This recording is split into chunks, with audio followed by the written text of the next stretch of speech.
Thank you, Jason. Happy Thursday, everyone. For many of you, today's speaker needs no introduction, but for those of you who are new, I'm happy to introduce Becky Rossman. Becky is the Chief Impact Officer for Lifting Up LLC, and she's also the founder of Veteran CEO Consulting. Becky was a CEO for 17 years for several organizations in our community. She worked with child victims of abuse, communities in poverty, and gun violence. Under her leadership, these organizations received multiple awards, including the Governor's Award for Unique Services, the Peoria Chamber of Commerce's Community Wealth Award, UEComp's Community Health Award, the Better Business Bureau's Torch Award for Ethics, and OSF's Sunflower Award. Becky is also a 40 Under 40 winner, 25 Women in Leadership, Athena Leadership Woman of the Year, Greater Peoria YMCA's First Community Leader Award. And she's a past Rotarian. She's ready to go. Becky has a master's degree in forensic psychology with certificates in trauma-focused cognitive behavioral therapy and youth mental health first aid. She's a national trainer and responder for NOVA's crisis response. And Becky works with the University of Illinois Springfield to train trauma-responsive schools on problem-based learning. Becky was a mechanic in the United States Army Reserves. After her unit was activated after 9/11, she spent a year on active duty at Fort Bragg with the 525th Special Operations Division. Becky received the Army Achievement Medal, Army Reserves Component Achievement Medal, and the Armed Forces Reserve Medal and Mobilization, and the Meritorious Unit Commendation Medal. And with that, I present Becky Rossman.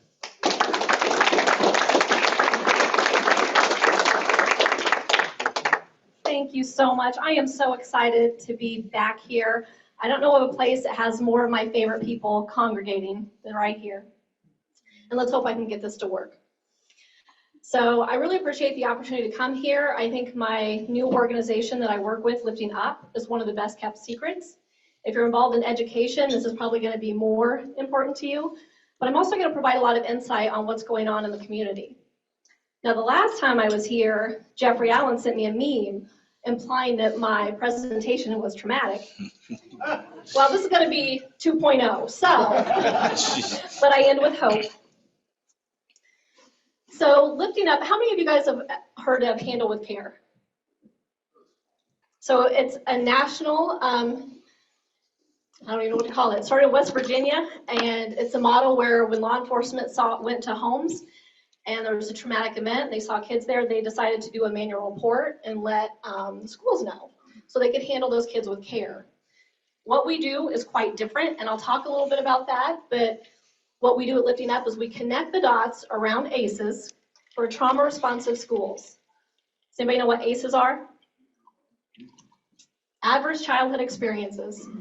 Now, the reason we track those, unlike West Virginia just gets whatever law enforcement decides to send them. We actually automate the notifications within law enforcement and the sheriff's systems, connect the data points for the schools every single morning. But the reason we track adverse childhood experiences, they have long-term medical and mental health consequences. So what those look like are violence, domestic violence, community violence, child abuse. Neglect could be unmet needs or separation of a parent through death, divorce, or incarceration. And then the other is loss of a family or friend, natural disaster, or living with a parent that has mental health issues or substance abuse issues. Now, the importance of understanding ACEs, so sometimes students experience healthy stress. I hear a lot of people talk about how the students these days are kind of a softer generation, right? I hear a lot of flack. And my response is, when I was in school, I didn't have active shooter drills. I didn't have COVID. And I didn't have social media, which is really isolating the youth of today.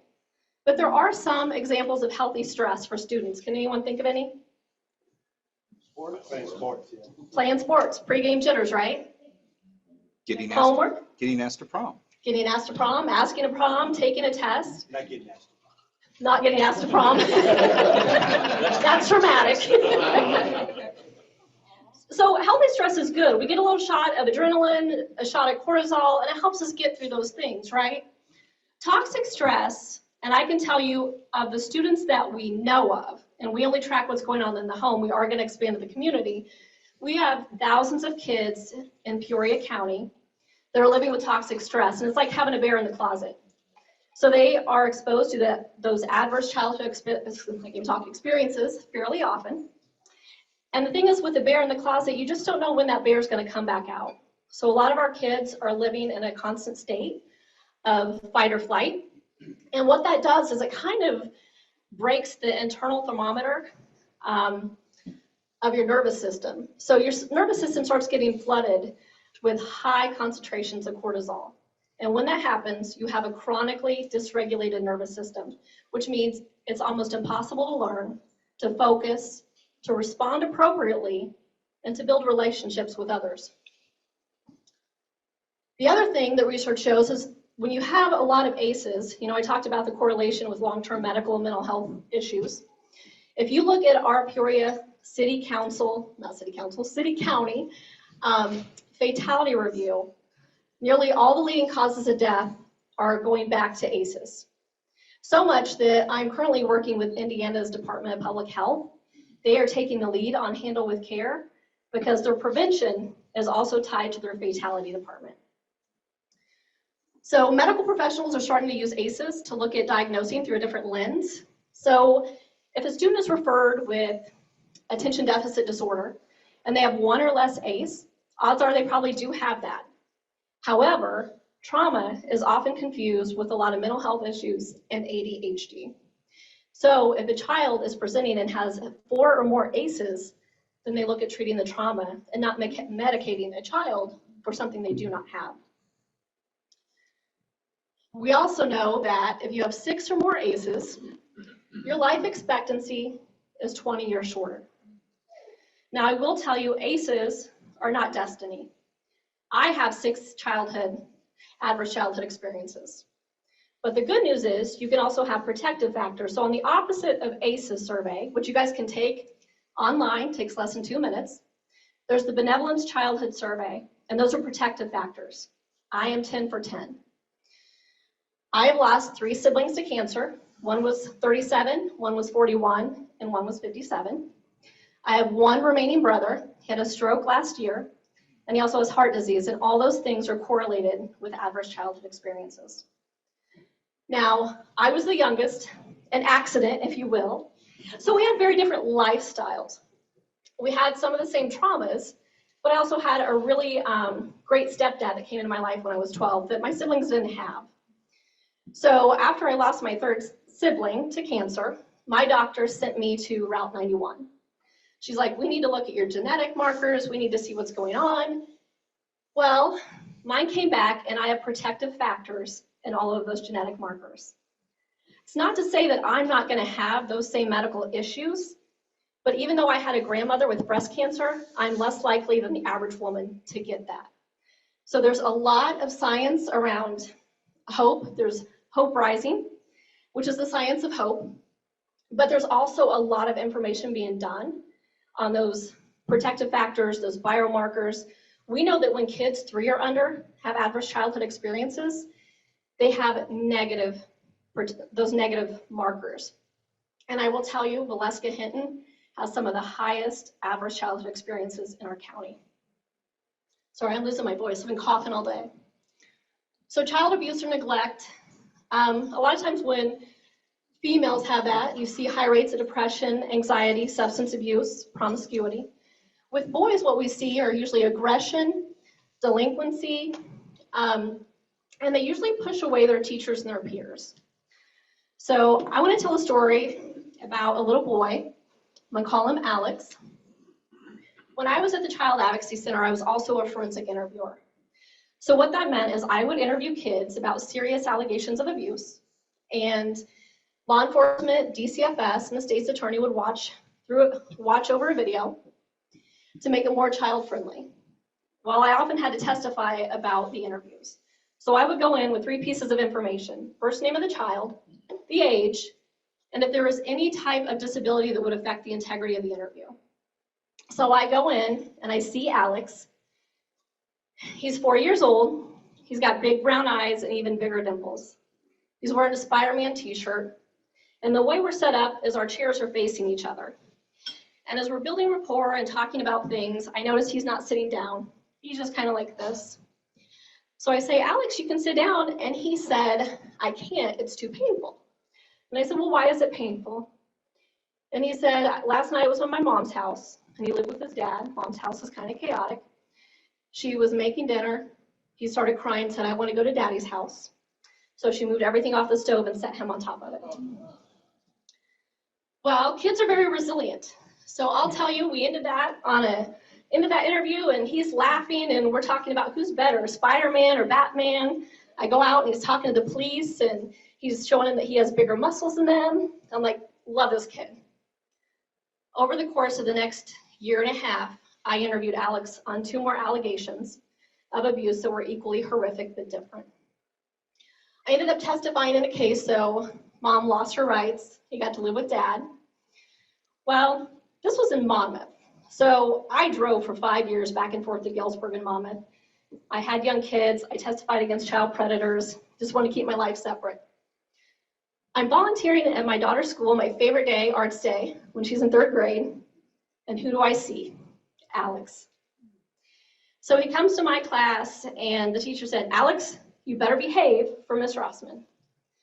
I go to the gym, and when it's time to dance, the teacher's yelling at him and makes him sit out. And all I could think is if those teachers knew what I knew, they'd be handling Alex with care. And when I talk about they also push away peers, so my daughter was very straight arrow. We get home, obviously Alex acknowledges me, and I can't tell her how, I can't tell my daughter how I know him, but she's like, how do you know him? You shouldn't be talking to Alex, Mommy. He's always in trouble. So it was a good way to have a lesson in kindness, and that the people who need the most kindness often ask for it in the most unloving ways. When I was here last time and traumatized everyone, so I was working with a lot of kids at the Juvenile Detention Center. And what we know is 90% across the country, and this is true in our local JDC, 90% of youth, specifically the boys, have multiple adverse childhood experiences, and nearly everyone has witnessed domestic violence. 30% meet the criteria for post-traumatic stress disorder. So I talked to Jennifer Zamuto. She says I can use her community needs assessment. How many of you guys have read through the community needs assessment? She spoke to us earlier this year. Fantastic. So I love the information that this provides because I know I'm in a room full of problem solvers and doers. But how this relates to ACEs is 35% of households with a single mom are in poverty. And people who live in poverty are predisposed to a lot more ACEs. Our incarceration rates are 21% higher than the state average. We have a lot of young people who do not have their parents in their formative years because of incarceration. And our violent crime rate is 83% higher than the state average. Don't worry, I'm going to end with hope. So I'm also working on a Handle with Care podcast, and I'll talk a little bit more about that, but I'm talking with students about amplifying their voices about what they're experiencing, as well as what they would like from adults. Now, nationally, the CDC said that our youth are in crisis. 42% have 42% have feelings of sadness and hopelessness. When we looked at Peoria County, it was 49%. And when I talked to the students, they said they felt it was much higher. They said they don't feel like they're really being taken seriously. In fact, sometimes it's a cultural thing, and then sometimes the parents are like, well, what do you have to be depressed about? The suicidal ideation in Peoria is at 13%, and Tazewell County is actually over 20% for youth. And 55% of adults reported having feelings of depression within the last 30 days. Now, you remember the ACE I talked about, if you live in a home where your parents have mental health issues, that can cause a lot of trauma.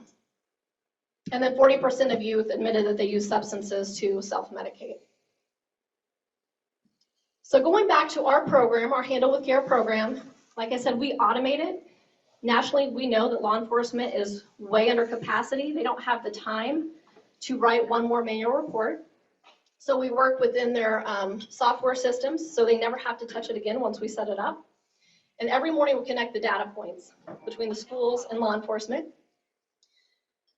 The effectiveness of our program versus where it started in West Virginia, which I'm thankful that they started or we wouldn't even be here right now.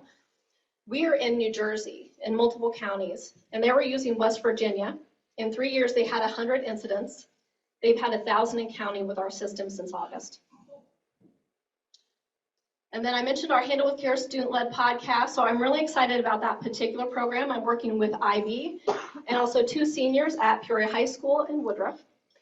And we just submitted a video to NOVA's 50th annual conference for their visionary panel. And our 2 seniors beat out 26 groups around the world, and they're going to do a TED Talk this summer. We're hoping that's going to be publicized on the website, so we do PSAs on trauma, how the brain reacts, coping strategies, where to get help. We're also interviewing nominated support staff. So I'm inspired every day when we're doing these interviews because we have lunch ladies, bus drivers, custodians, SEL workers talking about how they go above and beyond, and they get it. We have a high prevalence of homeless students, students that don't have food. A lot of the teachers are hurting because we've lost so many students to gun violence. The other thing we're going to be doing is the foster parent panel on May 30th. So Beth Kreider and Hetty Elliott roped me into that. But foster care is another ACE, and we have, nationally, there's a huge shortage, but we have kids sleeping in like DCFS's office. And we have a lot of parents refusing to pick up their kids from JDC. In fact, most of the kids, and I'm still in touch with them from PCAB, most of them are homeless that are committing these acts of violence and stealing cars. So this is what it looks like. Every morning, the principals and the champions get an email. Email says Handle with Care, and we have student IDs. We don't use names because of FERPA. We protect their privacy.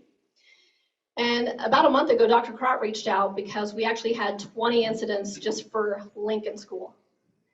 So she just wanted to see, was there something that happened in the community that she needed to deploy additional resources? It actually was 3 different locations, but one of them happened to be a shelter. So 10 kids were exposed in one day. We help the schools monitor. They get a dashboard so they can go and see, hey, it was this incident, but it might have affected some siblings. And then you can touch on the student ID and see how many ACEs that child has had to determine what kind of levels of interventions they need. So we have a multi-tiered response, and we train a lot of schools on some of the responses, but the first thing we do is a neutral check-in. If we find out, that little Johnny was exposed to a traumatic event, we don't share any narrative information. Whether it was child abuse, domestic violence, or someone was arrested, they still need to be handled with care. So they just check in, kind of build that rapport. The number one protective factor is a trusted adult outside the home. So it gives opportunities to build that relationship. And the big thing we want to do is regulate kids, because you can't learn if you're not regulated. The second thing is to incorporate into the MTSS system. All the districts have their own way of doing things. There might be weekly check-ins or additional school supports, or if during that neutral check-in someone makes a disclosure, then they go ahead and do maybe tier 3 supports, and that's when they call in external resources in the community. So this is our aggregate data for one semester at Peoria Public Schools. I'm getting old and I can't see you, so I gotta come over here. So we had 1,123 qualifying incidents with over 2,700 impacts. So it could be one incident where the law enforcement showed up, but maybe it was domestic violence, which is an ACE, and then a parent was arrested, which is another ACE. 1,859 different students were affected, but we know a lot of times they go into classrooms and they might be disrupting the class, which affects other kids. 185 students just within one semester had 3 or more ACEs. What we do is we break it down for the school so they can deploy those extra resources. So violence was 51% of the aggregate data, with arrests being 44%. All those little ones are under 2%, but it was overdoses, suicidal ideation, and a death in a home. We break it down one step further for the violence. Domestic violence in Peoria, and this is the city of Peoria schools, 44%. Weapons and shootings are 23.7.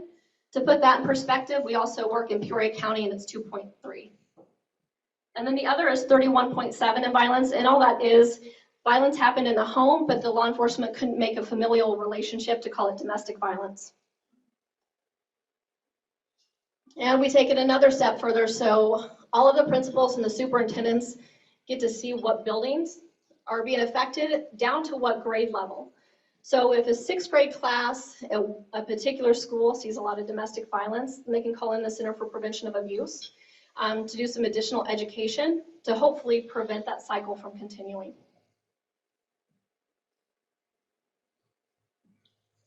But the good news, like I said, there's hope. So what research has found is there is a 53% decrease in mental health issues, specifically suicidality, if students with multiple ACEs have 2 things: that trusted adult outside the home and they play in a sport. The Benevolence Childhood Survey, like I said, that's just the opposite of ACEs. There's a lot of studies being done for early childhood, and the nurse and parent partnership had a 48% decrease in abuse and neglect. So the other thing we know is a lot of our parents that we work with, they have a lot of adverse childhood experiences. And specifically, if the mom does, what we're seeing is cognitive declines in their kids and also severely stunted social emotional learning. So if you look at the United Way assessment, it talks about how many kids are ready for kindergarten, and I'm hearing this all over from Quincy to Springfield to here. We have kids entering kindergarten that aren't even potty trained. They have no social skills. So there is a lot of work to be done, but the good news is there's a lot of interventions that we can deploy as long as we're strategic and intentional. Resilience can be taught, and then anyone can learn crisis response trained in crisis response. So I do that through NOVA, and when I was at PCAB, we created a crisis response team that went out to the homicides. And we had everyone from master's level therapists to gang members who didn't even have GEDs. So it's something that's palatable for everyone, going in and responding, making sure people are safe and secure, listening to them vent, validating that, and helping them plan and prepare for the future. And then the groups for youth feeling lonely and disconnected. So I had to give a shout out to Big Brothers Big Sisters. So I'm not sure if you're aware, but they have 91 boys on their list waiting for a big brother. They don't have that many girls because Big Sisters just keep coming in. So what they started doing is having these groups. And even though it's an all-female staff, they always have the boys write down their week, what was the best part about it, every single one row coming to this group. So they're looking for some mentors in that respect. But on a different note with my job, I'm working with University of Illinois at Springfield. And we're doing a lot of problem-based learning for teachers and support staff and administrators. But they had me read the Violence Project. And it's about mass shootings in our country. 70% of mass shootings are not by sociopaths. They're by people who had a lot of adverse childhood experiences.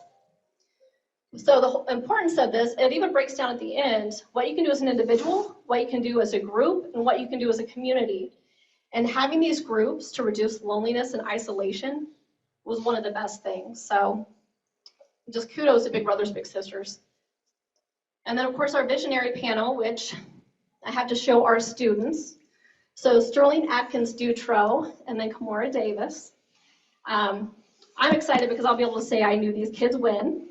And in the middle is Clea White, and she is a lunch lady at, I think, CT Vivian. And she talks about when she sees a student sitting alone, she goes and sits with them. She just says hi and gives a smile. But just the work that she's doing, there's so many people that are very inspirational within the schools. But I appreciate you letting me come and talk about, I know these are heavy topics, but I think if we want to make a change in the narrative and what's going on in this community, we got to start with knowing what's actually going on. So thank you. Do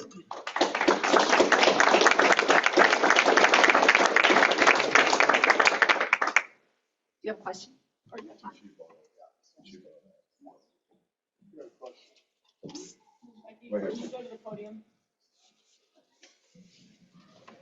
I read an article in the Peoria Journal-Star here, I don't know, it was Monday or whatever. It was written by Surgeon General about loneliness with children. Mm-hmm. And he put a lot of the burden of that being caused by social media, Mm-hmm. Technology, the parents using iPads for the kids to play games on to keep them quiet. The parents on the telephone all the time at the dinner table. The parents playing the games also. And so these kids aren't getting exposed to other kids only through telephone and social media and so on and so forth, so they become very lonely. It's very isolating. And what we know, there's 3 things that prevent depression. You need to have adequate nutrition, adequate sleep, and you also have connectivity. And we robbed an entire generation of connectivity when we shut down the schools.